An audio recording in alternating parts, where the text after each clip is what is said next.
चलो रिवाइज करते हैं अब हमारा chapter laws and regulations relating to cyber security and data privacy. अगर इस चैप्टर की ओवरव्यू की हम बात करें तो इसमें तीन मेन चीज़ें हमें पढ़नी हैं। एक है हमारा आईटी एक्ट से जुड़ा हुआ कुछ पार्ट, इंफॉर्मेशन टेक्नोलॉजी एक्ट 2000। एक है हमारा बिजनेस इंटेलिजेंस और तीसरा है हमारा साइबर क्राइम्स।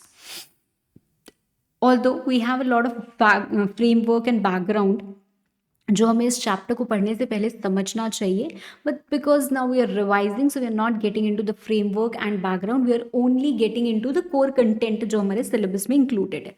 तो सबसे पहले हम बात करते हैं इंफॉर्मेशन टेक्नोलॉजी एक्ट 2000 की। एक एक्ट ऑफ पार्लियामेंट है, नोटिफाइड है 17 अक्टूबर 2000 को, and it applies to whole of India. Rather I would say its applicability extends beyond also अगर कंप्यूटर और computer networks in India are affected. चल, ये एक्ट भाई क्यों आई? ये एक्ट पहली बात तो लीगल रिकॉग्निशन देती है हमारे इलेक्ट्रॉनिक रिकॉर्ड्स और डिजिटल सिग्नेचर्स को। ये फैसिलिटेट करती है ई फाइलिंग ऑफ डॉक्यूमेंट्स। ये कुछ और एक्ट्स लाइक आईपीसी को अमेंड करती है, and it also is responsible और it also brings about licensing, monitoring of certifying authority. तो इस एक्ट के तहत हमारे पास एक सर्टिफाइंग अथॉरिटी है और उनका एक कंट्रोलर भी है। ये दोनों बनाए गए हैं और ये दोनों के पास अपना अपना पर्पस है काम करने का, which is mostly about the digital signatures, right. तो सर्टिफाइंग अथॉरिटी लाइक ई मुद्रा वो डिजिटल सिग्नेचर्स इशू करते हैं। अभी हम आगे देखते हैं उसको, ठीक है। Apart from this act, apart from the basic objectives of the act, हमारे पास एक बहुत मेजर इशू है जो है साइबर क्राइम का। साइबर क्राइम साइबर स्पेस में होने वाली क्रिमिनल एक्टिविटी। जैसे हमारे पास एक फिजिकल स्पेस होती है, वैसे ही हमारी फिजिकल स्पेस, हमारा घर, हमारे घर में कोई घुसता है तो हम उसको बोलते हैं ट्रेसपासिंग। वैसे ही हमारी साइबर स्पेस में कोई घुसता है तो भी हम उसको बोलते हैं trespassing. Unauthorised access, unauthorised control अगर कोई करता है तो हम उसको बोलते हैं हैकिंग। जैसे बोलते हैं ना हम कि हमारा फेसबुक अकाउंट हैक हो गया है, दैट मीन्स हमारा कंट्रोल, इसका कंट्रोल किसी और के हाथ में चला गया है, राइट। ऐसे ही बहुत सारी हमारी साइबर क्राइम्स होती हैं, and there are different different types of cyber crimes against person, against government and against property also, which will read later. यहाँ पे मैं आपको एक जस्ट आइडिया दे रही हूँ। इंफॉर्मेशन टेक्नोलॉजी एक्ट आई जब, तो उन्होंने नीड फील की कि with the onset of technology, जैसे जैसे भाई एडवांसमेंट हो रहा है इस टेक्नोलॉजी का, मतलब use of computer, computer networks and are things, वैसे वैसे क्राइम भी बढ़ रही है, थ्रेट भी बढ़ रहा है in the cyber space. So IT Act also recognizes certain cyber crimes. Tampering under Section 65, hacking 66, obscenity Section 67, unauthorized access Section 70, breach of confidentiality or privacy Section 72, false DST Section 73. जब ये act आई तो this brought about amendments in certain other acts also like IPC. तो IPC that is Indian penal code, वहाँ पे भी बहुत सारे सेक्शंस अमेंड हुए और उन्होंने भी साइबर क्राइम से जुड़े हुए ऑफेंसेस को इनकॉर्पोरेट करके बोला कि भाई ये भी इसके अगेंस्ट ऐसी चीज़ें होंगी। That is if you send a threatening message by email section 503 of IPC, defamatory message by email 499, forgery 463, bogus website और fraud 420, email spoofing 463, web jacking 383, email abuse 500। IT act में इलेक्ट्रॉनिक रिकॉर्ड्स को legal recognition दिया गया। हमने कहा जैसे हम physically जो डॉक्यूमेंट्स मेंटेन करते हैं हम उसको इलेक्ट्रॉनिक रिकॉर्ड में भी मेंटेन करते हैं, वो भी लीगल और वैलिड माने जाएंगे। सेम करस्पॉन्डिंग अमेंडमेंट हमारा इंडियन एविडेंस एक्ट में भी आया उसको भी एविडेंस माना जाएगा। ऐसे ही हमारे पास एक सेक्शन होता है जो बात करता है time and place of electronic records. This we have a section under IT act. हम सबकी अपनी कंप्यूटर रिसोर्स होती है। कंप्यूटर रिसोर्स मतलब हमारा कंप्यूटर या हमारा नेटवर्क जो हमारे कंट्रोल में है। जब वो हमारे कंट्रोल से हट जाता है हम बोलते हैं कि वो हमारा कंप्यूटर रिसोर्स नहीं है, दैट्स आउटसाइड और बियॉन्ड आवर कंट्रोल। तो अगर मैं ओरिजिनेटर हूं और कोई और एड्रेसी है, that means I am sending some electronic record. Electronic record का मतलब होता है कोई भी डॉक्यूमेंट, कोई भी फोटो, कोई भी साउंड, कोई भी वीडियो, कुछ भी आप इलेक्ट्रॉनिक माध्यम से शेयर कर रहे हो। So when you are sharing that, I am the originator, you are the addressee. हम टाइम ऑफ डिस्पैच कब मानेंगे? जैसे ही ये उस कंप्यूटर रिसोर्स में चला जाएगा which is beyond my control. मतलब अगर मैं वाया मेल भेज रही हूँ, मैंने सेंड कर दिया, no matter it hasn't reached the destination, but time of dispatch हो गया, वहां से डिस्पैच हो गया। क्यों? क्योंकि अभी मैं उसको रिवोक नहीं कर सकती, वो मेरे कंट्रोल से बाहर हो गया। Place of business will be my place of dispatch. Receipt की अगर हम बात करें तो when it enters the designated computer resource, मतलब अगर आप रिसीवर हो, आप एड्रेसी हो, तो जब आपकी कंप्यूटर रिसोर्स के अंदर आएगा, मतलब आपके कंट्रोल के अंदर आएगा, तब हम उसको बोलेंगे कि वो रिसीट हुआ है। And likewise the place of business, place of receipt. इस एक्ट के तहत हमारे पास सर्टिफाइंग अथॉरिटीज होती हैं। सेंट्रल गवर्नमेंट अपॉइंट करते हैं कंट्रोलर ऑफ सर्टिफाइंग अथॉरिटी को, जो रिकॉग्नाइज करते हैं सर्टिफाइंग अथॉरिटी को, उनको रेगुलेट करते हैं, उनको लाइसेंस देते हैं to issue digital signature to people and they also supervise it. अगर इस एक्ट में आप कुछ भी ऑफेंस करते हो तो सेंट्रल गवर्नमेंट एक ऑफिसर अपॉइंट करते हैं एज एडजुडिकेटिंग ऑफिसर, जो इंक्वायरी होल्ड करके कुछ फैक्टर्स को कंसिडर करके डिसाइड करते हैं कि भाई आपने ये गलत काम किया है या नहीं किया है। So they decide about your contravention. अगर आप उनके डिसीजन से खुश नहीं हैं, आप साइबर एपिलेट ट्रिब्यूनल में 45 डेज के अंदर अंदर अपील कर सकते हो। If you still not satisfied and aggrieved, you can further appeal to high court within 60 days. ठीक है, इसके बाद हमारी एक चीज आती है अबाउट डेटा प्रोटेक्शन। पहली बात तो डेटा बहुत सेंसिटिव और इम्पॉर्टेंट होता है एट टाइम्स। वो पॉलिसीज या गाइडलाइंस जो हम फॉलो करते हैं टू मेंटेन द प्राइवेसी और confidentiality of data, not to give it to anyone else, उसको हम बोलते हैं डेटा प्रोटेक्शन। ठीक है, so data protection is nothing but the set of policies that are being followed to preserve the privacy of data. क्यों? क्योंकि कई बार organisation हो या गवर्नमेंट हो, कोई भी हो, वो आपके बहुत सारे पर्सनल सेंसिटिव डेटा को कलेक्ट करते हैं। जैसे आप आधार कार्ड बनवाने जाते हो तो आपका बायोमेट्रिक लगा के आपकी बायोमेट्रिक्स कलेक्ट करते हैं ना, फिंगरप्रिंट। अब ये अगर ऐसे ही लीक हो जाए, कहीं पे भी मिल जाए, तो आपके फ़ोन को एक्सेस मिल सकता है। आप फ़ोन में फिंगरप्रिंट लगाते हो उसको सिक्योर करने के लिए, लॉक करने के लिए, right? So a lot of personal sensitive data like this could be your passwords, your credit card, debit card information which is available with the bank, biometrics, your health condition, बहुत चीज़ें ऐसी होती हैं। तो अगर कोई भी ऑर्गेनाइजेशन या गवर्नमेंट इसको कलेक्ट कर रहे हैं तो पहली बात तो उनको किसी गाइडलाइंस को फॉलो करके कलेक्ट करना होता है। They do not have to disclose it to any third party. अगर डिस्क्लोज किया तो भाई पेनाल्टी भी लगती है एंड सिक्योरिटी आपको मेंटेन करनी होती है। If you do not maintain security, if you do not protect the data, then you also are liable to pay damages जो थर्ड पार्टी को हो सकता है।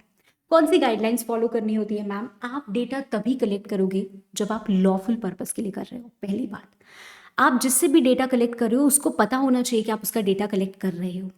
उसको एक मौका दिया जाएगा टू रिव्यू कि आपका ये डेटा है, ठीक है कि नहीं।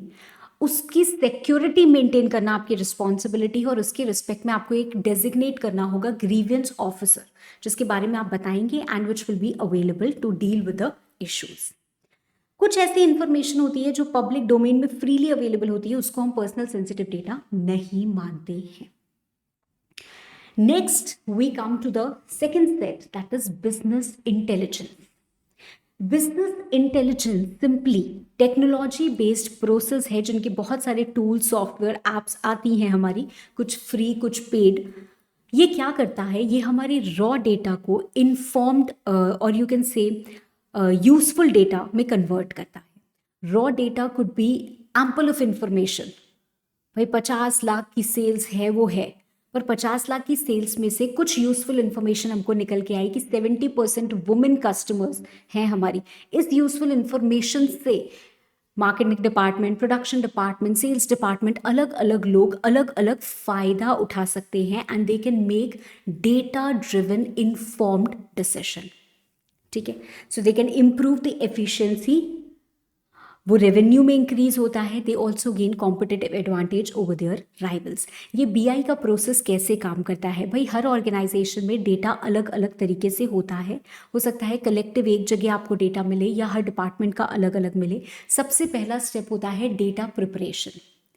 डेटा प्रिपरेशन इन सेट्स, मतलब हम डेटा को प्रिपेयर करते हैं कि ये इन्फॉर्मेशन, ये डेटा हमको चाहिए एनालाइज करने के लिए ये चीज़, तो अलग अलग सेट्स में हम बनाते हैं. उस पे ऊपर हम एनालिटिकल क्वेरिंग रन करते हैं and then we actually extract the information और we generate reports for a particular department. हम बोलते हैं जैसे एचआर आपके लिए ये इन्फॉर्मेशन यूजफुल होगी, जो कस्टमर सपोर्ट हैंडल कर रहा है उनके लिए हमने ये रिपोर्ट्स जनरेट की. So distribution of KPIs is also there. KPI का मतलब होता है की परफॉर्मेंस इंडिकेटर. जैसे हमारा एवरेज रिस्पॉन्स टाइम हो सकता है. एवरेज रिस्पॉन्स टाइम मतलब एक कस्टमर अगर हमारे पास आता है तो हम उसको कितनी देर के अंदर अंदर रिस्पॉन्स देते हैं, राइट? तो हम ये रिपोर्ट्स जनरेट कर सकते हैं. वी कैन मेजर इट और we can compare it to our standards, और हम देख सकते हैं कि कहाँ प्रॉब्लम हो रही है, कहाँ नहीं हो रही है. तो पहले हमने डेटा प्रिपेयर किया, उसके ऊपर हमने एनालिसिस या एनालिटिकल क्वेरिंग चलाई, distribution of KPI and then use of that information to take decision. हमारे पास बहुत सारे तरीके के वो हैं, क्या है ma'am? Different BI tools that we have, right? BI tools की अगर मैं बात करूं तो एक क्विक रिकॉल अगर हम करने की कोशिश करें, एडहॉक एनालिसिस, टेम्पररी बेसिस पे हमारा जो होता है, एक मिनट, लेट मी. नेक्स्ट है हमारे पास OLAP, that is online analytical processing. इसकी अगर मैं बात करूं तो ये मल्टीपल डेटाबेस को रीड करके कंबाइन कर सकता है. मतलब मल्टी डायमेंशनल डेटाबेस जो हमारा होता है, अलग अलग जगह से इंफॉर्मेशन को यूज़ करके क्या कर सकता है, कंबाइन कर सकता है और एनालाइज कर सकता है. Then we have mobile BI. Mobile BI जो स्मार्टफोन्स या हमारे टैबलेट्स इन सब में चलते हैं. रियल टाइम बीआई जो एक्चुअली अपडेट करते रहते हैं, अप टू डेट व्यू देते हैं हमको. ऐसा नहीं है कि हिस्टोरिकल इन्फॉर्मेशन यूज़ करके अभी तक की बनी है उसके बाद वापस आप उसको करो फिर एक महीने बाद की, नहीं, रियल टाइम अपडेशन चलता रहता है. ऑपरेशनल बीआई हमारी ऑपरेशन से जुड़े हुए रहते हैं. Then we have open source BI. Open source BI की अगर मैं बात करूँ तो इसमें दो तरीके की चीज़ें होती हैं, एक फ्री वर्जन, एक paid version. Then we have embedded BI. Embedded BI बहुत ज़्यादा यूजफुल होता है. क्यों? क्योंकि आपके होम ग्रोन एप्लीकेशन में बीआई के फीचर्स दे देता है. कोलैबोरेटिव बीआई जब आप शेयर कर सकते हो ये इन्फॉर्मेशन किसी और के साथ. और लोकेशनल इंटेलिजेंस जो एक्चुअली एनालाइज करता है आपकी लोकेशन. तो मॉडर्न बीआई प्लेटफॉर्म्स जो आजकल बहुत कॉमन हैं वो डेटा विजुअलाइजेशन सॉफ्टवेयर देते हैं हमको, कुछ ऐसे टूल्स देते हैं जिससे हम अपना डैशबोर्ड बिल्ड कर सकते हैं. I have shown you this in regular class, right? तो मैंने आपको दिखाया हुआ है डैशबोर्ड रिपोर्ट कैसे होती हैं. डेटा विजुअलाइजेशन मतलब simplified, easy to grasp version. जैसे हमने बोला कि फ्लो चार्ट बना दिया या पाई चार्ट्स बना दिए तो हमें एक बार में पता चल रहा है, अच्छा हाँ यहाँ राइज है, इस मंथ में डिक्लाइन है, ये है वो है, तो हम एनालाइज कर पाते हैं. डेटा स्टोरी टेलिंग क्या होता है? विजुअलाइजेशन और टेक्स्ट दोनों को कंबाइन करके. And then other functions, right? Monitoring, security, etcetera etcetera. Then we have cyber crimes. Cyber crimes मैंने आपको ऑलरेडी बता दिया कि हमारे पास 3 तरीके की साइबर क्राइम्स होती हैं, against person, against property and against government. Against person की अगर मैं बात करूं तो पहला है साइबर स्टॉकिंग. आपकी साइबर स्पेस में आपको हर जगह कोई स्टॉक कर रहा है to create that physical threat, that cyber stalking. Obscene indecent material या पब्लिश करना या चाइल्ड पोर्नोग्राफी, एवरीथिंग. डिफॉर्मेशन जब आपकी डिग्निटी को कोई लोअर डाउन करने की कोशिश करता है, मे बी आपके अकाउंट से किसी को वल्गर मैसेजेस भेजना. हैकिंग जब अनऑथराइज्ड कंट्रोल आता है. स्पूफिंग या रादर क्रैकिंग. अगर क्रैकिंग की मैं बात करूं तो इट इज़ लाइक कि किसी ने अनऑथराइज्ड तरीके से आया तो है ही और वो हमारे डॉक्यूमेंट्स के साथ छेड़छाड़ कर रहा है, ओके, हमारी कॉन्फिडेंशियल डेटा के साथ कर रहा है. स्पूफिंग मतलब आप किसी को मैसेज भेज रहे हो but you are not disclosing the source, मतलब यू आर प्रिटेंडिंग इट कि कहीं और से आया है, ठीक है, तो ओरिजिनल से आप उसको दूर करते हो. Carding is all about related to debit cards and credit cards. तो जब आप मनी एक्सट्रैक्ट करने की, फाइनेंशियल लॉस किसी को क्रिएट करने की कोशिश करते हो, maybe by duplicacy of ATM cards or maybe by stealing the information with respect to credit cards and making payment, वो सारी चीज़ें कार्डिंग में आ जाती हैं. Fraud, any type of fraud in the cyber space. And threat. Threat क्या है भाई? Threat create कर रहे हो, मेल पे थ्रेट कर रहे हो, किसी को धमकी दे रहे हो, that is all threat. Then comes your against property.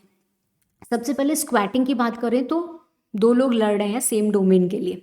Vandalism की बात करें तो जान के आप किसी की प्रॉपर्टी पे नुकसान पहुंचाने की कोशिश कर रहे हो. हैकिंग की बात करें तो आप अनऑथराइज्ड कंट्रोल लिया और उसके बाद आप उसका कंप्यूटर या कंप्यूटर सिस्टम कुछ डिस्ट्रॉय कर रहे हो. Virus does the same thing. आपने हैक नहीं किया बट आपने वायरस के थ्रू क्या कर दिया, उसका कंप्यूटर सिस्टम डिस्ट्रॉय कर दिया. प्रॉपर्टी की हम बात कर रहे हैं. प्रॉपर्टी क्या है हमारे पास? IPRs, computer system, network, all this. Trespass, unauthorized access, right? Unauthorized intrusion. Then we have cyber crimes against government. Terrorism भाई मेजर इशू है, सिर्फ इंडिया में नहीं, ग्लोबली भी ये बहुत इंपॉर्टेंट है. अब इससे क्या होता है, हेट मेल्स आप भेज रहे हो या हेट मैसेजेस भेज रहे हो, it's creating an environment. India की अखंडता, सोवरेनिटी, इंटेग्रिटी, इसको ब्रेक करता है. वॉरफेयर की बात करें तो warfare is a kind of hacking only, पर पॉलिटिकली मोटिवेटेड हैकिंग है. मतलब आप किसी के अकाउंट को हैक कर रहे हो, वहाँ कहीं ना कहीं अनऑथराइज्ड इंट्रूजन हो रहा है, बट आप स्पाई कर रहे हो, आप इंफॉर्मेशन वहाँ से निकालने की कोशिश कर रहे हो. पायरेसी, पायरेटेड सॉफ्टवेयर्स डाल के गवर्नमेंट के ऑफिशियल रिकॉर्ड्स के साथ छेड़खानी करना. अनऑथराइज्ड इंफॉर्मेशन, गवर्नमेंट की इंफॉर्मेशन बहुत सारी तरीके की हो सकती है. It could be social, it could be religious, it could be financial, it could be political. वो आप एक्सट्रैक्ट करने की कोशिश कर रहे हो. So that is all about cyber crimes.